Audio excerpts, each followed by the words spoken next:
ngày thứ cá ngư mong qua ngư bật rùa chứ ngày đào lên ngư tăng mong thèm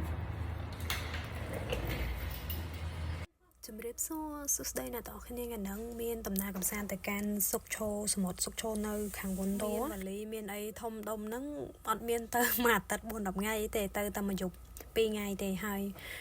វ៉ាលីហ្នឹងវាអត់មានអីច្រើនទេម្នាក់មកកាផ្លេទេគេហៅគាត់ថា2នាក់អញ្ចឹងយើងដាក់តាមមកវ៉ាលីទៅវានេះទេហើយវាស្រាលទេវាអត់ធ្ងន់ទេអត់មានឃើញធំដុំហ្នឹងគាត់ថាដំណើរកម្សាន្តមួយអាទិត្យ4-10យប់4-10ថ្ងៃទេអត់មានទេចេញតាណានឹងដូចជាម៉ោង8 7 8ហ្នឹងហើយតែខ្ញុំងើបតាំងម៉ោង5ដូចនិយាយអញ្ចឹងបើអត់បានហូបអីព្រឹកទេបងធីតាដល់កន្លែងហ្នឹងបើខ្មែរយើងគេហៅស្គនហៅអីអញ្ចឹងណាចុះសាក់ចុះហូបទេចុះចាក់សាំងចុះហូបអីសមន់ទ្របពោះបន្តិចទៅព្រោះមិនសិតតែអ្នកអត់ទាន់បានបាយព្រឹកអញ្ចឹងហូបអីតិចតួចទេអត់មានហូបអីច្រើនទេយើងចាំស្រុកបាយថ្ងៃហ្មងណាយើងដាក់អានីម៉ាត់នោះម៉ាត់តុកបុកគីម៉ាត់អីចឹងណាហើយក៏បន្តតាណាទៅហើយនិយាយពីថាជិះកាត់ខាងវ៉ុនតូនឹងស្បូរភ្នំអញ្ចឹងផ្លូវរូងក្រុមភ្នំអីហ្នឹងគឺរាប់ភ្លេចហ្មងអត់ទាន់ដល់សមុទ្រទេមានជាការឈប់តាមផ្លូវនេះខ្ញុំមិនដឹងថាកន្លែងនេះគេហៅអីទេគេចូលតាណាយើងចូលតំណែងដែរទៅព្រោះតំណែងកាសាននេះទៅបែបលក្ខណៈក្រុមការងារតែក្រុមការងារតែពី3នាក់ហ្នឹងទេហងចាក់ខ្ញុំមនុស្សច្រើនណាស់តែទៅបែបអ្នកស្និទ្ធស្នាលតែប្រហែលអ្នកហ្នឹងទេគាត់ហ្នឹងឯងគាត់គឺជាពូចង្នីមនៅហងចាក់ខ្ញុំណាប៉ុន្តែសម្រាប់ខ្ញុំគាត់ប្រៀបដូចជាតកែផងជាពូចង្នីមជាពូចង្នីមផងជាអាប៉ាផងជាមនុស្សចាស់ដែលខ្ញុំគ្រប់ស្រឡាញ់គាត់មែនតើហើយក៏ដំណើរសានមួយនេះបើនិយាយរួមទៅអាចថាជាពិធីជប់លៀងដែលខ្ញុំប្រឡងវគ្គមួយជាប់ហើយគាត់ថាអញ្ចឹងជប់លៀងដែលខ្ញុំប្រឡងជាប់បានបន្ទូល្អអីចឹងណាតែហើយក៏គាត់ដើរលេងហ្នឹងហើយក៏ចំណាយចាយវាសម្រាប់លើការដើរលេងហ្នឹងលើគាត់ហ្នឹងហើយកន្លែងហ្នឹងខាងមុខគេហ្នឹងដូចជាគេមានតាំងដាក់លក់សូវីនីគ្រឿងវត្ថុអនុស្សាវរីយ៍ហើយនឹងគ្រឿងប្រទាលនៅខាងមុខមិញហ្នឹងនិយាយទៅវាជាទម្លាប់ហើយថាយើងត្រូវតែថតរូបណាមុននឹងដើរចូលនេះត្រឹមខាងមុខឯណាថតចង់ឡើងពេញ memory ទូរស័ព្ទហ្មងថតឡើង full ហ្មងណា다리 건너가실 거예요. 초록색 다리. 건너시면 꽃밭이에요. 산책하세요. មុននឹងយើងដើរចូលទៅខាងក្នុងហ្នឹងមានមែនកាយទេអាចថាគាត់គ្រាន់តែប្រាប់ណែនាំថាពេលយើងដើរទៅជួបអីដល់តំណកាលឡៃនេះហើយយើងដើរតាមខ្សែគេមិនអញ្ចឹងណាហើយក៏ចាក់ចេញមកផ្លូវណាអញ្ចឹងគាត់ប្រាប់ហើយយើងក៏ដើរចូលមកហ្នឹងហើយក្នុងហ្នឹងខ្ញុំមិនដឹងថាគេហៅអីវាអត់ដឹងហ្មងបើខ្មែរយើងអាចប្រៀបថាដូចជា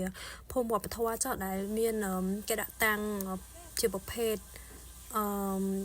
វិបាករៀបរាប់ណាវាមានចម្រោះច្រើនហើយកន្លែងហ្នឹងក៏មានរូបថតតារាដែលគេធ្លាប់មកលេងហ្នឹងដែរក្នុងហ្នឹងអត់ដឹងណាគេខ្លះឲ្យស្គាល់បានតែ2នាក់កូននេះ2នាក់ប្រុសមិញហ្នឹងដែលយើងដើរចូលមកច្រកដំបងហ្នឹងគឺយើងជួបអារបស់ដែលគេដាក់តាំងបែបចឹងហើយដល់ពេលដើរចូលផុតពីរបស់ដាក់តាំងហ្នឹងគឺសិតតែរុក្ខជាតិដើមឈើប្រទាលដើមការអីចឹងច្រើនណាតែខាងមុខនេះគឺគេដាក់តាំងប្រភេទជាបែបហ្នឹងហ្មងមើលទៅចេះតែមានអារម្មណ៍ស្រៀងភូមិវប្បធម៌យើងដែរព្រោះភូមិវប្បធម៌នៅសៀមរាបហ្នឹងកាលពីគេអត់ទាន់មុនគេបិទទ្វារហ្នឹងខ្ញុំធ្លាប់ទៅបានពី3ដងដែរវាអត់ដូចច្រើនទេវាតែវាស្រៀងដែរហើយ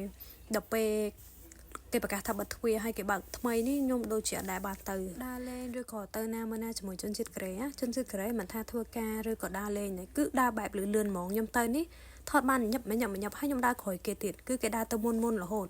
ជនជាតិកូរ៉េគេមិនសូវជាកាន់ទូរស័ព្ទអីឆ្វេងថតច្រើនទេថតមួយពីក្រឹបហើយអត់មាននៅផ្អៀងផ្អងដូចយើងទេដូចប្លង់នេះអញ្ចឹងមានអញ្ចឹងជាការអញ្ចឹងដែរអញ្ចឹង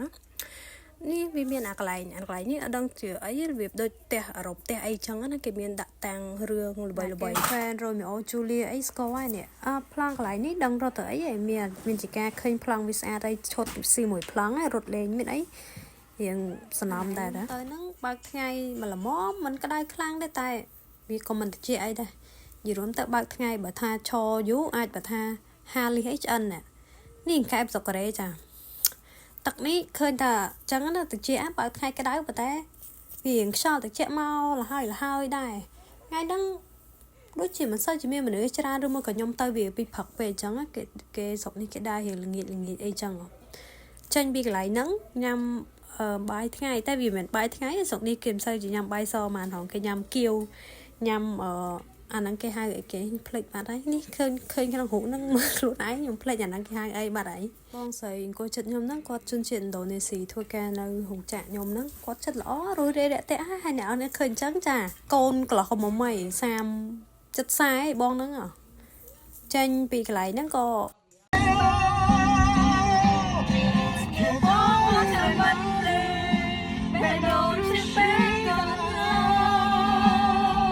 យើងដាក់ក្រៅអូខេតាមផ្លូវបដាទៅមុនទៅដល់សមុទ្រហើយវីដេអូនោះវែងពេក5នាទីជាងហើយសូមកាត់វគ្គ1ធំហ្នឹងវគ្គ2ធ្វើដំណើរបន្តទៅដល់សមុទ្រតែប៉ុន្តែវគ្គនេះអត់ទាន់ដល់សមុទ្រទេត្រឹមដល់ពាក់កណ្ដាលផ្លូវឯមានជាការក្រៅអូខេតាមផ្លូវអញ្ចឹងទៅដល់កន្លែងស្នាក់គឺក្រៅអូខេបន្តទៀតយប់ម៉ោង 11:12 តែចាំបន្តវគ្គ2ទៀតអូខេ